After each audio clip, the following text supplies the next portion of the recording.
Araw po sa inyong lahat ha. Nako, napakagandang balita po. Natanggap ko po ngayon ang resolusyon galing sa opisina ng Piskalya ng Quezon City kung saan ibinesura po ng Piskalya ang demanda ni Trililing laban sa akin para sa cyber libel. Kung maalala nyo po, sa kasagsagan nung debate tungkol dun sa di umano secret agreement daw na pinasok ni Presidente Duterte na naging dahilan kung bakit naging mapayapa yung pagde-deliver natin ng pagkain at iba pang humanitarian assistance diyan sa Sierra Madre sa Sierra Madre, no? Nagdemanda siya ng cyber libel dalang sinabi ko, "Hoy Trililing, excuse me, hindi nawala ng teritoryo ang Pilipinas ni isang inch ng teritoryo ang Pilipinas nung panahon ni Presidente Duterte." At pinaalala ko sa kanya na ang nawalan tayo ng teritoryo ay panahon ni Pinoy kung saan siya ay tinalaga bilang isang special envoy na walang permiso ng Senado ng mga panahon na yon dahil siya ay nakaupong senador.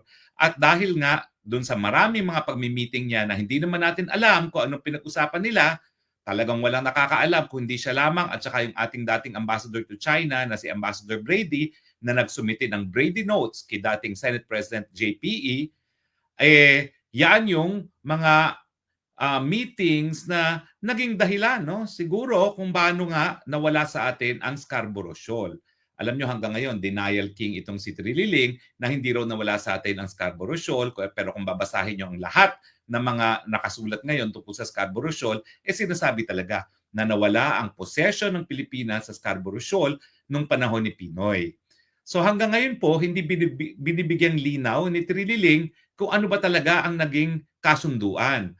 And yet, siya yung nag-aakusa sa akin na sinabi ko daw na nagkaroon ng secret agreement ang Presidente Duterte sa mga Chino. Wala naman pong secret yan. Yan po ay inanunsyo publicly ni dating Defense Secretary Delfin Lorenzana at sinabi rin ni Presidente Duterte na meron silang kasunduan na as is where is o di naman kaya yung tinatawag na status quo agreement.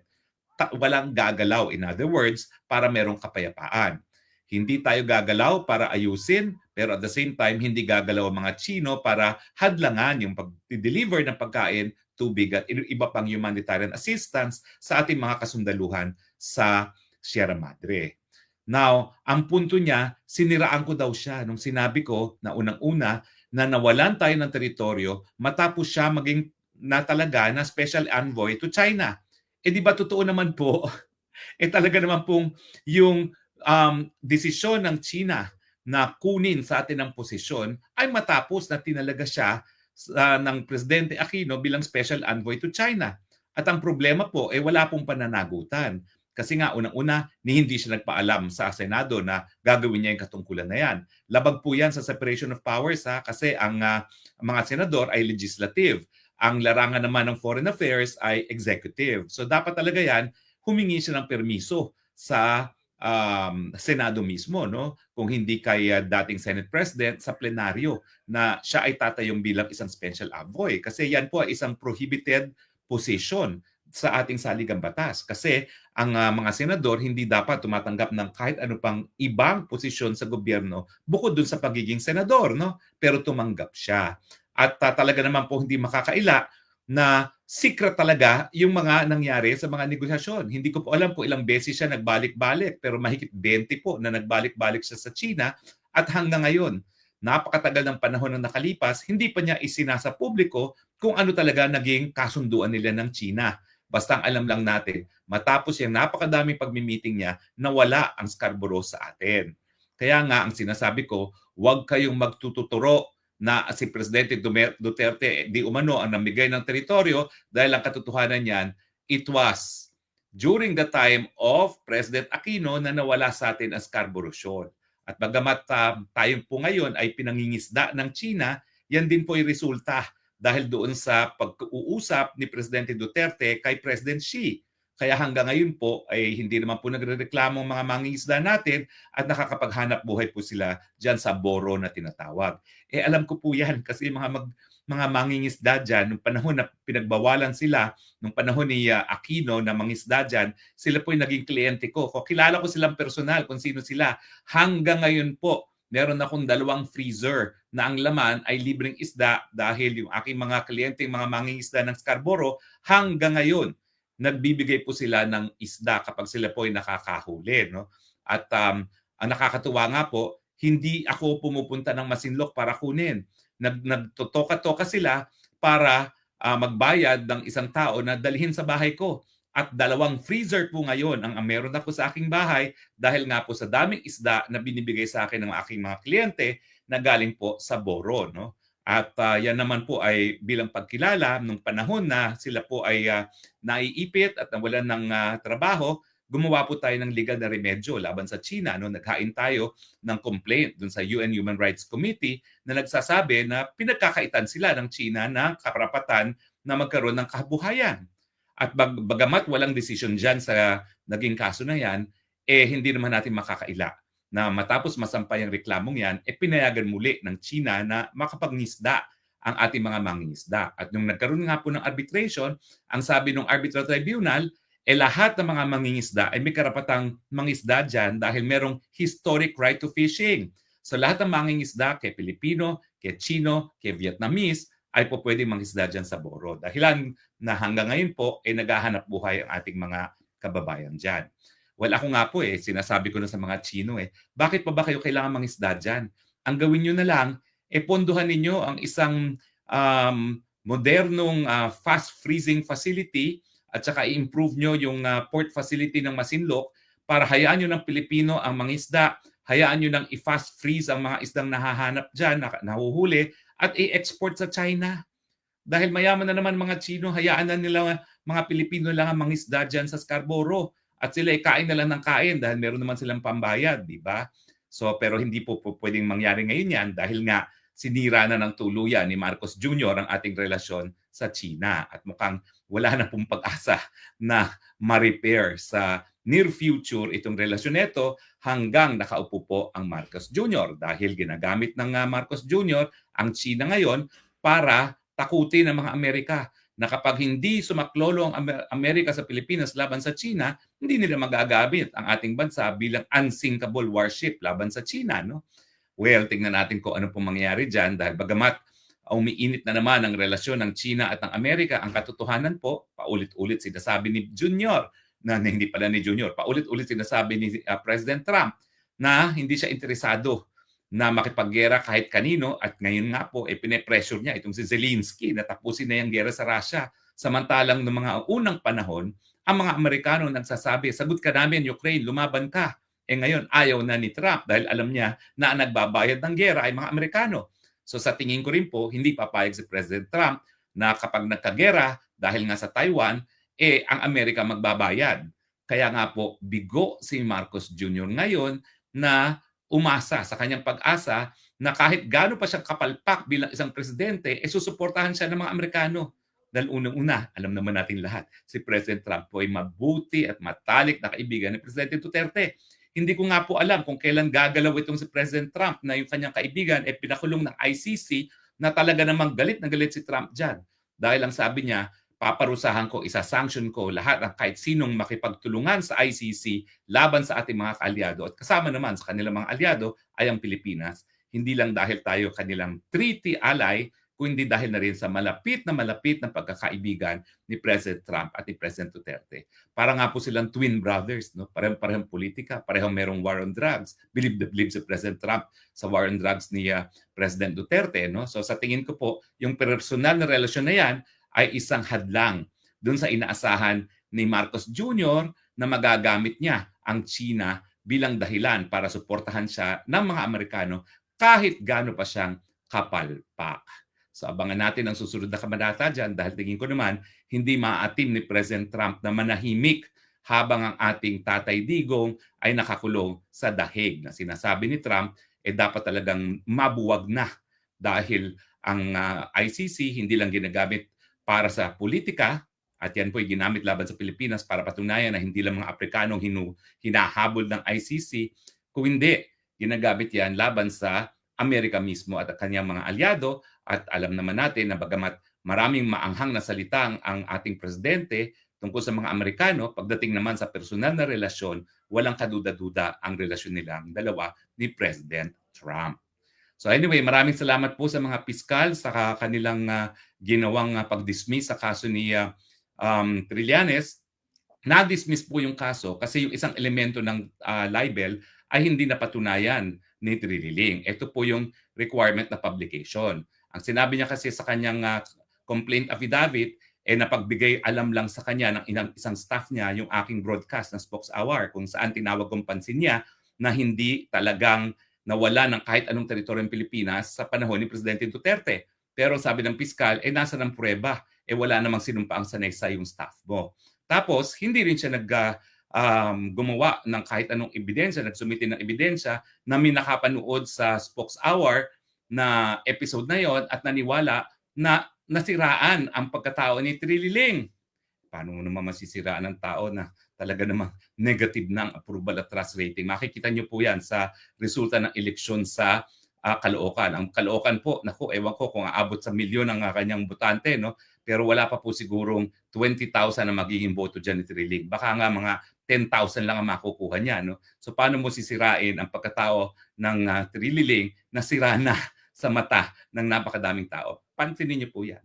10,000 to 20,000 votes lang ang makukuha niyan sa Caloocan sa kanyang kandidatura sa pagiging alkalde ng Caloocan. So mga taga-Caloocan, huwag bumoto sa isang tao na nakipag-secret negotiation sa China na ang naging resulta, at wala namang kaduda-duda po yan, matapos ang napakadaming pagmi-meeting niya na secret sa mga Chino, ay nawala sa atin ang Scarborough Shoal.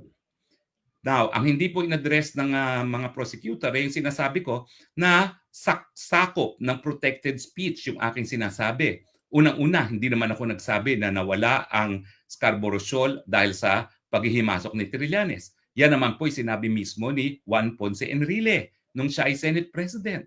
At kinabit ko po bilang attachment sa aking counter affidavit yung proceedings ng Senado. Kung talagang malinaw, kung saan malinaw na malinaw, sinasabi ni JPE, abay traitor itong mamang ito dahil siya nakipag-usap ng sikreto na walang teritoryo natin, hindi nagbibigay ng public pronouncement kung anong napagkasunduan niya, at nung nagsasalita si JPE, imbis na sumagot, nag-walk out.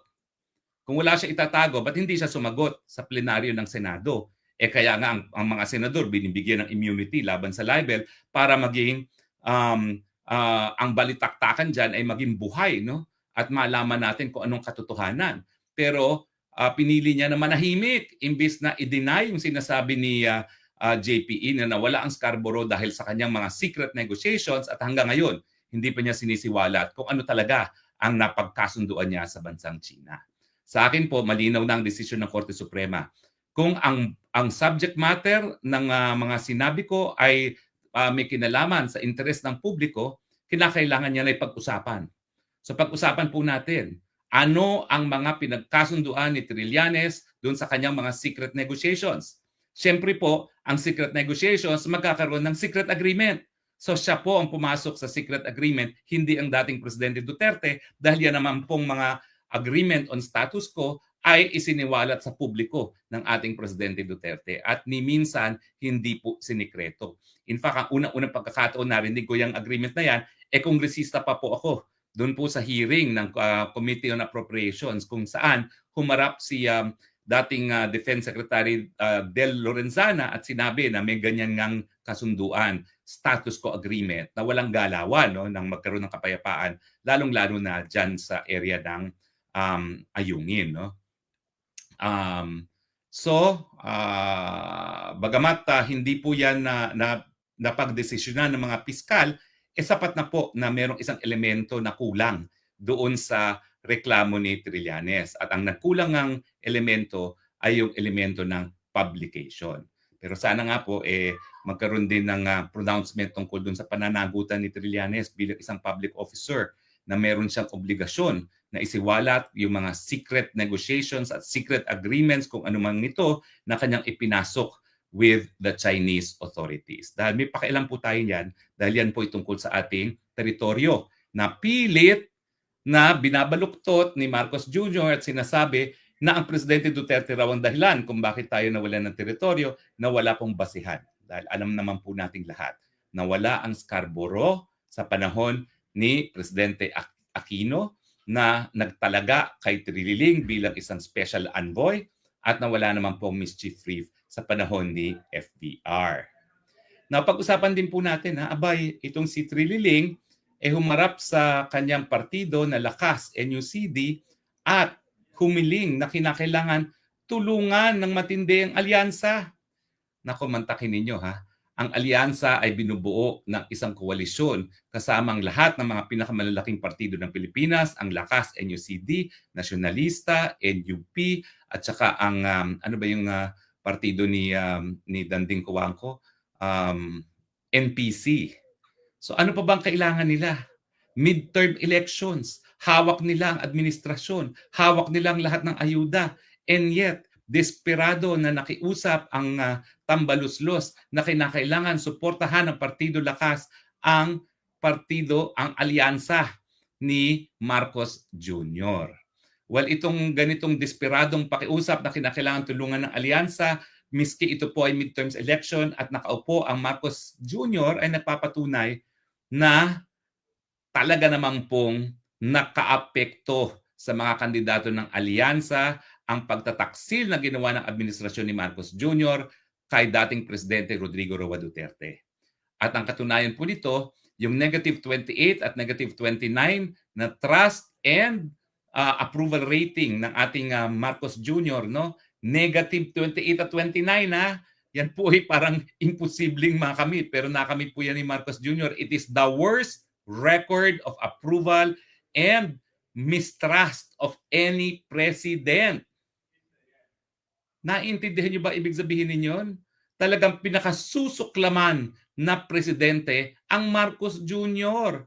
At itong si Auntie Claire isinisisi sa akin, hello, ang sakit ng sikmura, hindi po yan fake news. Yan po'y nararamdaman, hindi po yan balita. Yan ay physical sensation na gutom ang Pilipino, kaya wag na tayo magtaka na talagang negative 28 at negative 29 ang trust and approval rating ni Marcos Jr. At dahil nga po dito, well, Houston, we have a problem. Nagiging referendum ngayon ang midterm elections para kay Marcos Jr. Kung sa tingin ninyo, mas mabuti sa Pilipino ang magpatuloy ang administrasyon ni Marcos Jr., ibotong alyansa. Pero at negative 28 and negative 29, nako po, they have a problem. O nakikita na natin isang staunch na kandidato ng alyansa, itong si Manny Pacquiao, ini-endorso na ang mga kandidato ng PDP Laban. O nakita nyo naman, ang Villar na anak ni Manny at Cynthia Villar, na talagang haligan ng Nationalista Party, nagpa-endorso kay Inday Sara Duterte. At siyempre, ang sariling kapatid ni Junior na tinatawag nating Mangga, nagpa-endorso na rin kay BP Sara. So, ang ibig sabihin po niyan talaga, they have a problem. Dahil nga po gagawing referendum ng taong bayan kay Marcos Jr. itong midterm elections, malamang po maraming hindi makakapasok sa hanay ng alyansa, bagamat ito po ay midterm election at lahat ng resources, ayuda, pera, hawak ng administrasyon para suportahan kanyang mga kandidato, pero isa-isa na pong bumabagsak sa survey. Siguro ang kanilang pag-asa na lang po ay magic using the machines. Kaya nga po ang pakiusap natin, kinakailangan tambakan natin sila para miski sila ay mag-attempt na magdaya through electronic cheating, mabibigo sila. Dahil pag sila ay tinambakan, kahit ano pang magic ang gawin nila, hindi sila magtatagumpay. Di ba po?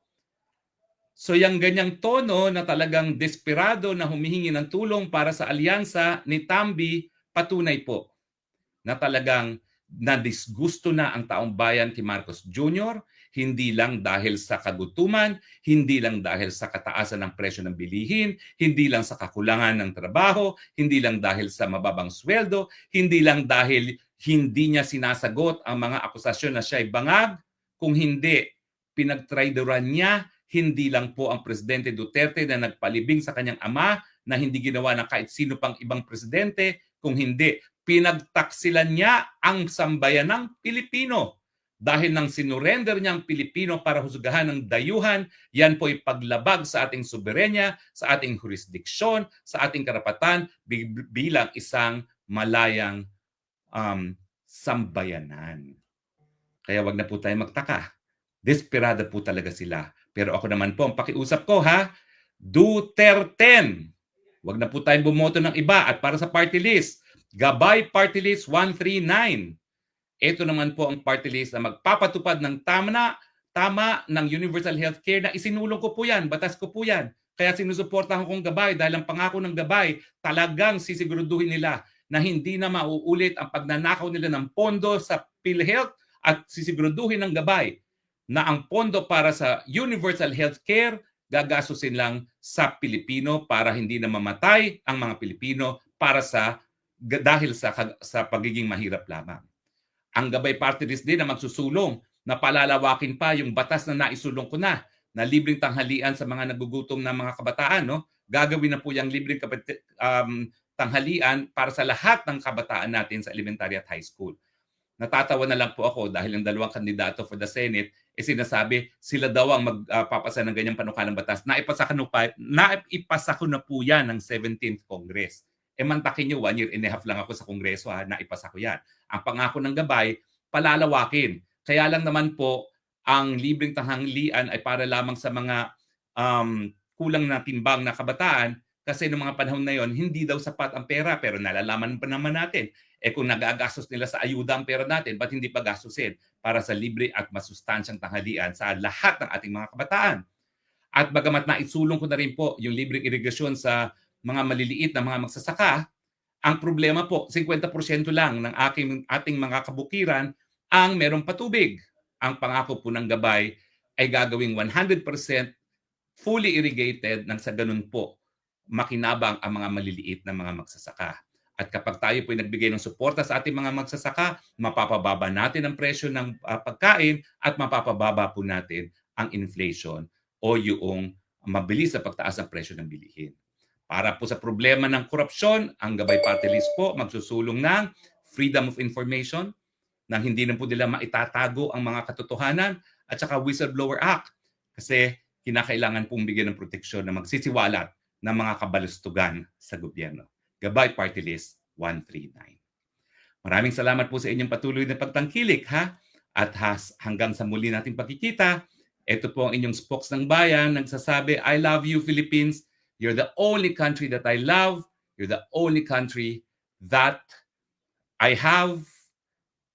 Siyempre, tulungan po natin ang mga matitinong mga mamamayan upang gabayan ang Pilipinas para sa mas maasensong buhay sa lahat. God bless the Philippines.